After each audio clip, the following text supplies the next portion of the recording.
الحمد لله نحمده ونستعينه ونستغفره ونؤمن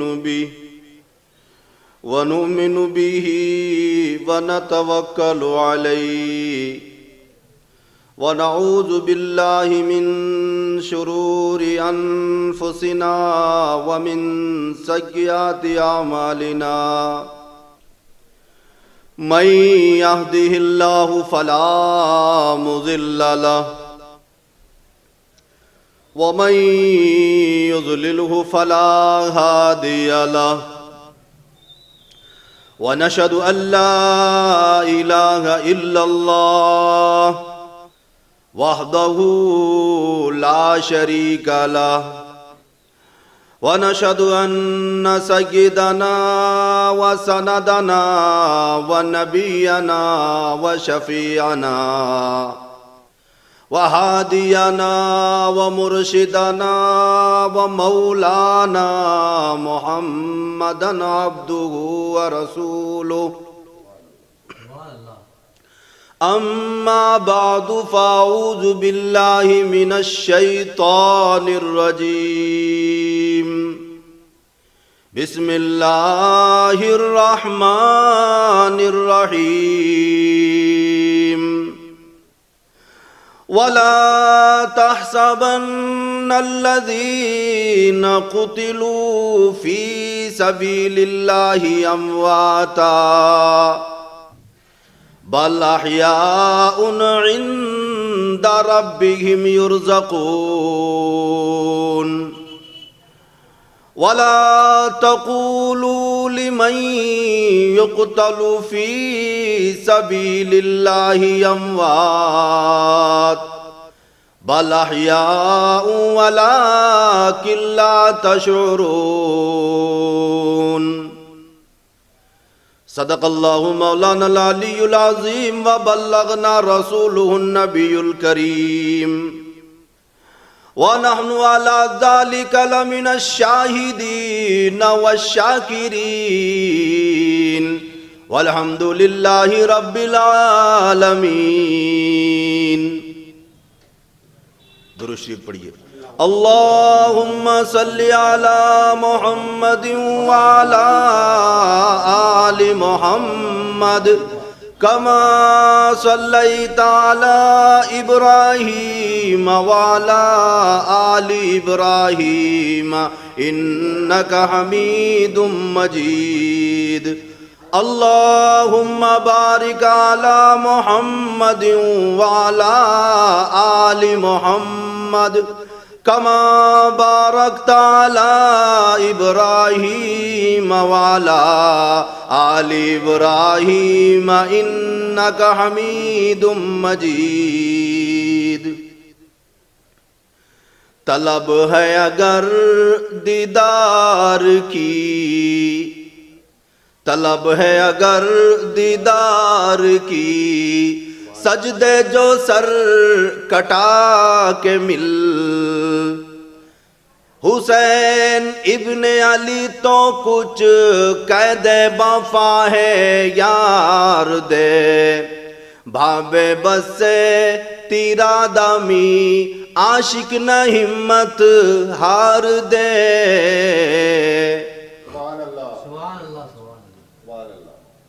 محترم دوستو، بھائیو، بزرگوں، اللہ تبارک و تعالیٰ کا بہت بڑا کرم اور احسان ہے کہ اس نے ہم سب کو آخرت کی زندگی بنانے کے لیے یہ دنیا کی زندگی عطا فرمائی.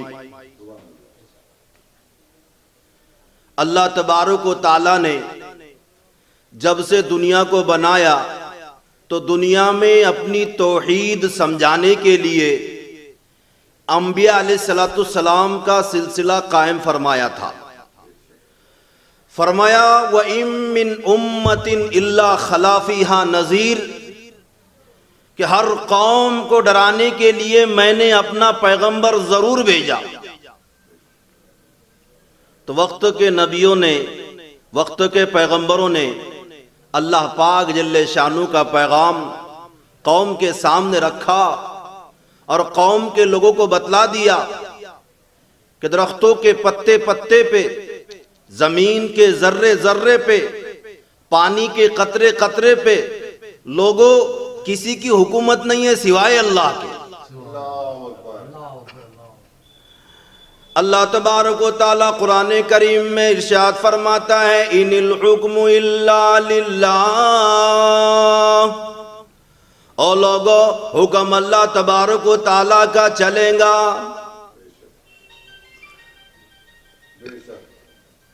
امر اللہ تعبدوا الا ایاہ، او مال کے رکھنے والوں، صلاحیتوں کے رکھنے والوں، دولت کے رکھنے والوں، امر اللہ تعبدوا الا ایاہ، اللہ فرماتا ہے امر میرا چلے گا، فیصلہ میرا چلے گا۔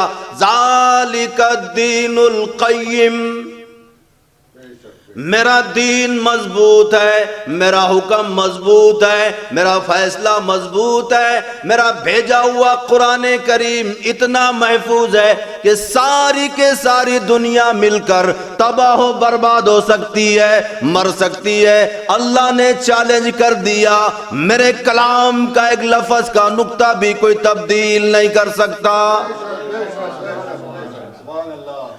دنیا میں ایک دو پیغمبر نہیں، ایک دو رسول نہیں، کم و بیش 1,24,000 انبیاء علیہ السلام آئے اور آ کر اپنے اپنے وقت میں مار پڑی تو مار کھا کر، بادشاہت ملی تو اسے گزار کر اللہ کے نام کو یاد کیا اور قوم کے لوگوں کو بتلا دیا تمہارا ہادی، تمہارا رہبر، تمہارا پالنے والا وہ ایک پروردگار ہے جس کے سوا عبادت کے لائق کوئی نہیں، حاجت روا کوئی نہیں، مشکل کشا کوئی نہیں، تکالیفوں کو دور کرنے والا کوئی نہیں، مصیبتوں کو دور کرنے والا کوئی نہیں۔ فرمایا اجیب دعوت الداعی اذا دعان، او میرے بندے تو مجھے بلا، میں تیری مدد کے لیے تیار ہوں۔ اسی بات پر انبیاء علیہ السلام نے محنت کی، قوم کے لوگوں کو اللہ کے دین کی دعوت دی، اللہ کے دین کی طرف بلایا، اور اس معاملے میں انبیاء علیہ السلام کو تکالیفوں کا سامنا کرنا پڑا۔ لوط علیہ السلام کو دھکے دیے گئے، یوسف علیہ السلام کو کنویں میں پھینکا گیا، بازار میں لا کے بیچا گیا، زکریا علیہ السلام کے پیٹھ سے چیر کے 2 ٹکڑے کر دیے گئے دین کے خاطر۔ ارشاد فرمایا مدنی کریم صلی اللہ تعالی علیہ وسلم نے اس مبارک دین کے خاطر جتنا مجھے ستایا گیا اور جتنا مجھے تکالیفیں دی گئی اتنا کسی نبی اور رسول کو نہیں ستایا گیا۔ مدینے کی گلی گواہ، اللہ ہم سب کو زیارت نصیب فرمائے۔ مدینے کی گلی گواہ، پہاڑ گواہ، دین کو مارا، رات کو مارا، غیر تو غیر رہے، خود سگے چچا نے جس نے پیدائش کے وقت مٹائی تقسیم کی تھی، باندیوں کو آزاد کیا تھا، غلاموں کو آزاد کیا تھا۔ جب نبی نے دین کی دعوت دی، چچا نے ایسا مارا کہ جسم کا کوئی بھی حصہ نہیں جہاں پر سگے چچا کے ہاتھ کا پتھر نہ لگاؤ۔ بڑی قربانیوں سے دین ہم تک پہنچا ہے۔ اس دین کو ہم تک پہنچانے کے لیے ہمارے نبی صلی اللہ علیہ وسلم نے اور صحابہ اکرام نے شعب ابی طالب کی گھاٹی میں 2.5-3 برس درختوں کے پتے چبا کر زندگی گزاری۔ اس دین کو ہم تک پہنچانے کے لیے ہمارے نبی صلی اللہ علیہ وسلم نے اپنے دندان مبارک کو شہید ہونا پسند کیا۔ اس دین کو ہم تک پہنچانے کے لیے ہمارے نبی صلی اللہ علیہ وسلم نے اپنے جسم اطہر پر اونٹ کی ناپاک اوڑھی کو ڈالنا پسند کیا۔ اس دین کو ہم تک پہنچانے کے لیے ہمارے نبی صلی اللہ علیہ وسلم نے طائف کی گلیوں میں پتھر کھائے۔ طائف کا واقعہ بڑا دردناک واقعہ ہے۔ نبی کریم صلی اللہ تعالی علیہ وسلم طائف میں تبلیغ کی غرض سے تشریف لے گئے، بجائے بدبخت اہل طائف آپ کی آواز پر لبیک کہتے، انہوں نے بدبخت آوارہ لڑکوں کو نبی کریم صلی اللہ علیہ وسلم کے پیچھے لگا دیا تاکہ یہ بدبخت آوارہ لڑکے آپ کو گالی دے وے، آپ پر پتھر برسائے۔ چنانچہ ان بدبختوں نے ایسا ہی کیا، جس کی وجہ سے نبی کریم صلی اللہ علیہ وسلم کا جسم اطہر لہوان ہو گیا۔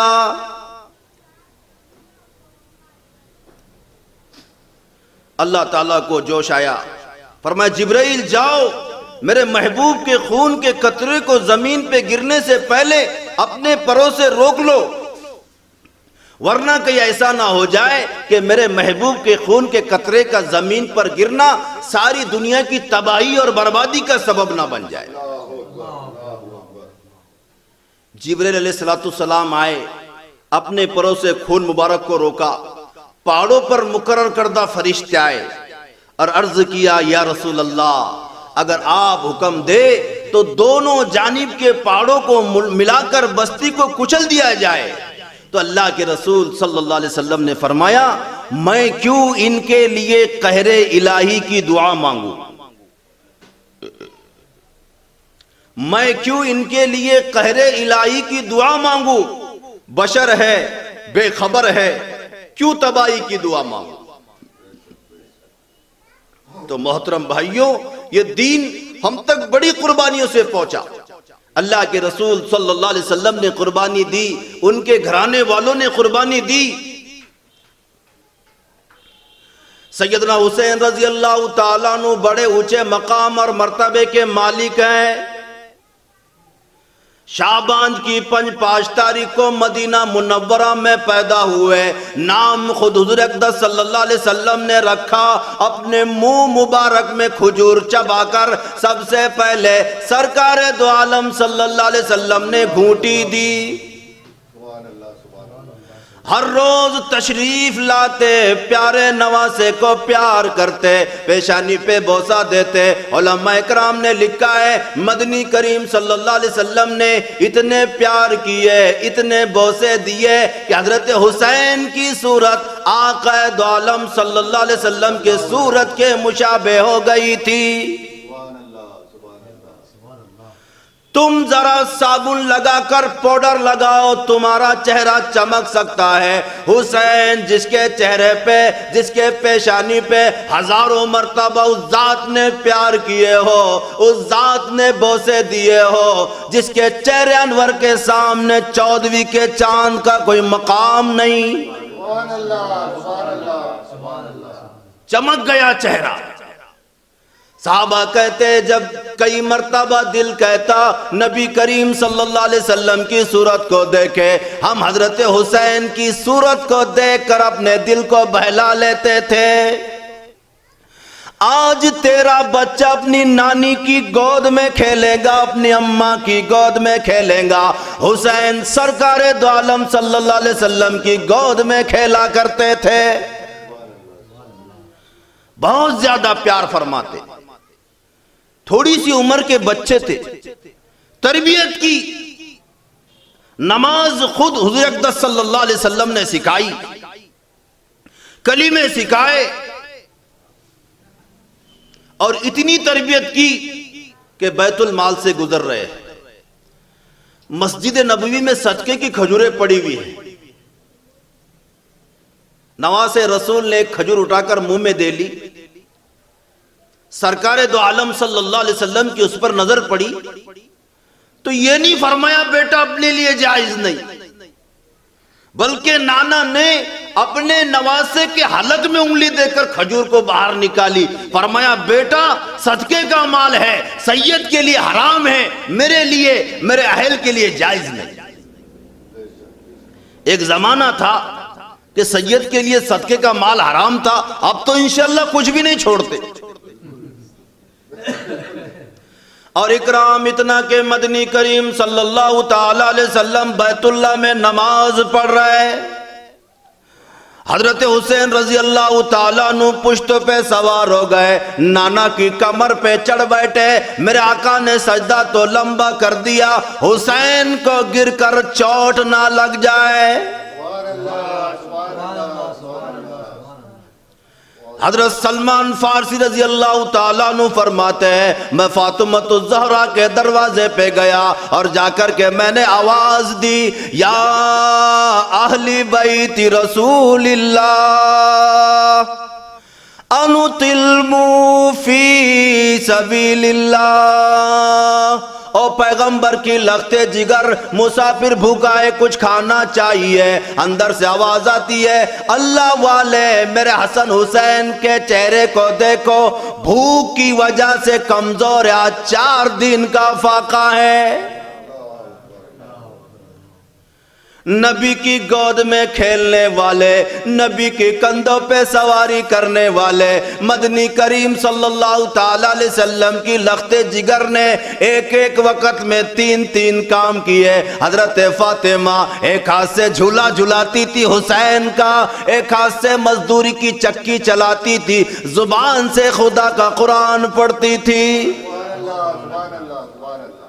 اس قدر نیاز و نعمت میں پلنے والے، نبی کی آغوش رحمت میں تربیت پانے والا حسین کب برداشت کر سکتا تھا کہ کوئی اپنی منمانی کرے؟ تمام صحابہ کرام نے منع بھی کیا کہ آپ نہ جائے، لوگ دغاباز ہے، فریبی ہے۔ فرمایا نہیں، غلط کاریاں ہوتی رہے، حدود اللہ ٹوٹتے رہے، خدا کے قانون میں ہیرا پھیری ہو رہی ہو، اور میں بیت اللہ میں بیٹھ کر اللہ اللہ کروں، میں اس کو جائز نہیں سمجھتا۔ میں جاؤں گا اور میں کوشش کروں گا کہ اللہ کے دین کا پرچم بلند کیا جائے۔ حضرت حسین رضی اللہ تعالیٰ عنہ منزل با منزل روا دوائے میدان کربلا میں پہنچ گئے۔ ہور آیا، آ کر کے لشکر کا گھیرا دے لیا۔ ایسے وقت میں بھی یہ لوگ جتنے سخی ہوتے ہیں، جتنے کریم ہوتے ہیں، نماز ظہر کا وقت آیا، حضرت حسین نے پوچھا مخالف کسی اور سے نماز پڑھو گے؟ جی ہاں پڑھیں گے۔ ہمارے پیچھے پڑھیں گے الگ پڑھیں گے؟ فرمایا تمہارے پیچھے پڑھیں گے، وضو کے لیے پانی نہیں ہے۔ تو حضرت حسین رضی اللہ تعالیٰ عنہ نے اپنے قافلے کا جو پینے کا پانی تھا سارا دشمن کی فوج کو دے دیا، تم پانی لو، وضو کرو، ہماری خیر ہے۔ حضرت حسین رضی اللہ تعالیٰ عنہ نے وضو کے لیے پانی دے دیا اور تمام تر معاملات کو طے کرنے کے لیے بات چیت شروع کر دی۔ عمر بن سعد 4000 کا لشکر لے کر سامنے آ گیا اور آ کر کے مدنی کریم صلی اللہ تعالی علیہ وسلم کے لخت جگر کے نواسے رسول کو گھیرے میں لے لیا۔ سیدنا حسین رضی اللہ تعالیٰ عنہ نے فرمایا آج کی رات ہمیں استغفار کے لیے دو، قرآن مجید کی تلاوت کے لیے دے دو، مجھ کو گھر والوں کو کچھ وصیتیں کرنی ہے، اس کے لیے کچھ وقت درکار ہے۔ واہ حسین، تم نے تلواروں کو جمع کرنے کے لیے وقت نہ مانگا، تم نے تیر اکٹھا کرنے کے لیے وقت نہ مانگا، تم نے فوج اکٹھا کرنے کے لیے وقت نہ مانگا، مخالف سے اگر تم نے وقت مانگا تو تلاوت قرآن کے لیے مانگا۔ سیدنا حسین رضی اللہ تعالیٰ عنہ اپنے خیمے میں گئے، عورتوں کو اکٹھا کر کے فرمایا استعینوا بالصبر والصلاۃ، جب تم پر کوئی مصیبت آئے صبر کرو، نماز پڑھو۔ ان اللہ مع الصابرین، صبر کرنے والوں کے ساتھ اللہ کی مدد ہوتی ہے۔ سیدنا حسین رضی اللہ تعالیٰ عنہ نے صبح اٹھ کر خطبہ ارشاد فرمایا، اگر وہ خطبہ پہاڑوں کو دیتے ریزہ ریزہ ہو جاتا، اگر وہ خطبہ زمین کو دیتے چر جاتی، اگر وہ خطبہ آسمان کو دیتے پھٹ جاتا۔ اور لوگوں، اس وقت اللہ کی زمین پہ میرے سوا نبی کا کوئی نواسا نہیں۔ اور لوگوں، میرا حسب نسب پہچانو، میں فاطمۃ الزہرا کا لخت جگر ہوں، شیر خدا کا نور نظر ہوں، میں نبی کریم صلی اللہ علیہ وسلم کی گود میں کھیلنے والا حسین ہوں۔ میں نے تمہارا کیا بگاڑا، میں نے تمہارا نقصان کیا کیا؟ فرمانے لگے، ساری عمر میں نے کبھی نماز قضا نہیں کی، میں نے کسی کو قتل نہیں کیا، میں بے رحم نہیں، میں ظالم نہیں، تم پر میرا خون بہانا کیسے روا ہو سکتا؟ بار بار سمجھایا، بار بار بتلایا، مگر شرم نہ آئی، ظالموں نے ایک بھی نہ سنی، ایک پہ بھی کان نہ بھرا۔ سیدنا حسین رضی اللہ تعالیٰ عنہ نے کہا، 3 شرطوں میں سے ایک سوچ کر لو، یا تو میں جہاں سے آیا ہوں واپس لوٹ جاؤں، یا تم مجھے کسی سرحد پر بھیج دو، میں مجاہد ہوں، میں جہاد میں مشغول ہو جاؤں گا، یا تو پھر وقت کے حکیم سے یزید سے میری ملاقات کراؤ۔ تینوں میں سے ایک نہ مانے اور کہنے لگے، یہیں سے بیعت کا اعلان کرو، یہیں سے تسلیم کرو۔ سیدنا حسین رضی اللہ تعالیٰ عنہ نے فرمایا، پھر میں بزدلوں کی اولاد نہیں، نہ میں مرد نہیں، نہ میں بزدل نہیں، تم مجھے جانتے نہیں میں کون ہوں۔ اے کاش اگر تمہیں اس بات کا احساس ہو جائے کہ میرے سوا آسمان کے نیچے کالی کملی والے کا کوئی رشتہ دار نہیں۔ انہوں نے کہا کہ ہماری طرف سے صرف ایک ہی بات ہے، یہیں سے تسلیم کرو ورنہ تیار ہو جاؤ۔ تو سیدنا حسین رضی اللہ تعالیٰ عنہ نے فرمایا کہ میری گردن اللہ کے دین کے لیے ہے، کٹے گی تو اس کی راہ میں کٹیں گی، میں باطل کے سامنے، جھوٹوں کے سامنے جھکنے والا نہیں۔ تیر چلایا، مخالف کی طرف سے تیر آیا، کہنے لگا گواہ ہو جاؤ، پہلا تیر میں نے چلایا، مجھے زیادہ انعام ملنا چاہیے۔ نعوذ باللہ، نبی کے نواسے کو مارنے میں انعام کو ڈھونڈ رہے۔ خدا کی قسم کیا وقت ہوگا، آسمان کے ستارے چاند سورج سب دیکھ رہے ہیں، بغیر کسی وجہ سے اور بغیر کسی غلطی سے خاندان نبوت کو مٹانے کا پروگرام ہے، مسئلہ نبوت کو بجھانے کا پروگرام ہے۔ اور لوگوں، کتنے سنگ دل تھے وہ لوگ جنہوں نے گلشن محمد کو اجاڑا، جنہوں نے شمع رسالت کی کندل کو گل کرنے کی کوشش کی، جنہوں نے نہ چھوٹے پہ ترس کھایا نہ بڑے پہ ترس کھایا۔ ارے دریا برابر میں دریا بہ رہا ہے مگر پانی بند ہے، دریا میں سے گھوڑا پانی پی سکتا ہے، کتا پانی پی سکتا ہے، تمام کے تمام دنیا بھر کے جانور پانی پی سکتے ہیں۔ ظالموں نے ایسی سختی کی کہ فاطمۃ الزہرا کا خاندان پانی نہیں پی سکتا۔ گرمی کا موسم ہے، لو چڑھ رہی ہے، شدت کی دھوپ پڑ رہی ہے، میدان کربلا کے ذرات ایٹم بم کا کام کر رہے ہیں۔ حسین پیاسا، حسین کا لخت جگر پیاسا، حسین کا سارا لشکر پیاسا، 3 دن گزر گئے، پانی کی بوند نہ دیکھی۔ اس سختی میں بھی حضرت حسین گھبرائے نہیں، اور گھبرا کیسے جاتے؟ ایسی گود میں تربیت ہی نہیں پائی، جا کے گھبرایا کرتے۔ قاسم ابن حسن کو شہید ہوتے دیکھا، برچ اور نیزوں سے زخمی ہوتے دیکھا، شہید ہو گئے، اٹھا کے اللہ کے خیمے کے پاس رکھ دیا۔ علی اصغر شہید ہو گئے، علی اکبر شہید ہونے کو ہے، غازی عباس شہید ہو گئے، تمام کے تمام ڈھیر لگا ہوا ہے۔ خدا کی قسم، حسین کے کلے جیسے پوچھو، حسین کے جگر سے جا کے پوچھو، تم نے سارے خاندان کا ڈھیر لگا ہوا کیوں کر دیکھا؟ حضرت حسین گھبرائے نہیں، روئے نہیں، حسین صابر ہے، روئے کیسے؟ حسین اللہ میاں کو مشکل کشا مانتا ہے، خون کی چلی بھر کر آسمان کی طرف پھینکی، فرمایا او میرے پروردگار دیکھ نہیں رہا کیا بن رہی ہے؟ آواز آتی حسین تیرے درجے بلند ہو، میری توحید کا مسئلہ صاف ہو، مقام تیرے اونچے ہو، لوگوں کو بھی تو پتا چل سکے کہ تو بھی ہے، ورنہ تیری شرافت پہ زمین ناز کرتی ہے، تیری شرافت پہ دنیا ناز کرتی ہے، کہ اس لیے کہ آج بھی اور پہلے بھی اس وقت تک نماز مکمل نہیں جب تک آل محمد پر درود نہ پڑھو،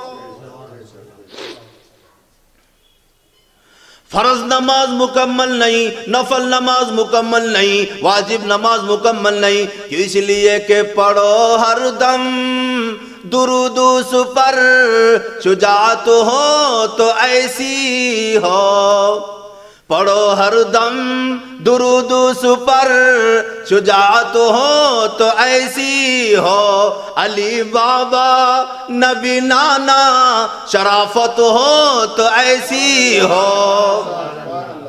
بالکل آخری وقت ہے، فرمایا لہو کی موج میں ڈوبے بچایا سب کو طوفان سے، لہو کی موج میں ڈوبے بچایا سب کو طوفان سے، لبے دریا پیاسوں کی شہادت ہو تو ایسی ہو۔ چھوٹا بڑا تمام کے تمام تیروں تلواروں کی زخم کھا کر سو گیا، اور مولانا آزاد لکھتے ہیں حسین کے بدن پر 31 زخم تلواروں کے، 33 زخم تیروں کے، 80 کے قریب زخم کھا کر نماز کی تیاری کر رہا ہے۔ ایسے وقتوں میں بھی نماز کو نہیں بھولتے۔ پانی پینے کے لیے مفتی محمد شفیع صاحب مرحوم نے بھی لکھا ہے، جب حسین کو پیاس نے چور چور کر دیا، پانی پینے کے ارادے سے دریا میں پہنچے، قریب پہنچے، پانی پینے کا ارادہ کیا، ایک ظالم نے تیر مارا جو دونوں لبوں میں سے نکل گیا۔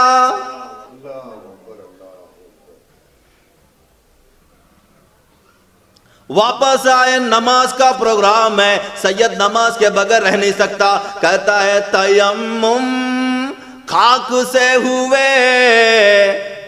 تیمم خاک سے ہوئے، لہو سے غسل سید ہو۔ حسین اللہ میاں کے دربار میں حاضر ہو کر سر دینا چاہتا ہے، نہ مسجد میں نہ بیت اللہ کی دیواروں کی سائے میں، نماز عشق ادا ہوتی ہے تلوار کے سائے میں۔ حضرت حسین نے عشق کی نماز پڑھی اور ایسا سر جھکایا کہ قیامت آ جائیں گی، آج تک حضرت حسین نے اپنا سر نہیں اٹھایا، سجدے میں رکھ دیا، اے میرے مولا میں تو تیرے دربار میں سر پیش کر کے دنیا سے روانہ ہو رہا ہوں۔ کہتا تیمم خاک سے ہوئے، لہو سے غسل سید ہو، لبے دریا پیاسوں کی شہادت ہو تو ایسی ہو۔ آج تم پنکھوں کے نیچے بیٹھ کر قرآن پڑھو گے، خوشبو لگا کر رحل پر رکھ کر قرآن پڑھو گے، اپنی بیٹھک میں قرآن پڑھو گے۔ حسین نے ایسی جگہ قرآن پڑھنا جب میرے تمہارے جیسا پڑھنا ممکن نہیں۔ شرع نیزے پہ حضرت نے سنایا یوں کلام اللہ، شرع نیزے پہ حضرت نے سنایا یوں کلام اللہ، ملائک بھی ہوئی حیران تلاوت ہو تو ایسی ہو، ملائک بھی ہوئی حیران تلاوت ہو تو ایسی ہو۔ قرآن پڑھنے کا ادب حضرت حسین رضی اللہ تعالیٰ عنہ نے ہمیں بتایا ہے۔ سر دے دیا، ظالم آگے بڑھا، 80 کے قریب زخم پہلے تھے، سر تن سے الگ کر دیا۔ سیدنا حسین رضی اللہ تعالیٰ عنہ کی لاش پر گھوڑے دوڑائے، ان کو بے عزت کیا گیا۔ آخری وقت میں دیکھا کہ حضرت حسین پریشان ہے۔ وہ حسین جو سارے خاندان کو دینے کے بعد نہ روئے نہ چلائے، مگر جب ظالموں نے اپنے گھوڑے مستورات کی خیمے کی طرف موڑے، فرمایا او کدھر جاتے ہو؟ ادھر نواسے رسول کا خاندان ہے، خیمے کی طرف نہ جاؤ۔ فاطمۃ الزہرا کی بیٹی زینب اندر موجود ہے، سکینہ موجود ہے، خبردار جب تک مجھے سانس آ رہے تم کالی کملی والے کی حرم کی طرف نہ جاؤ۔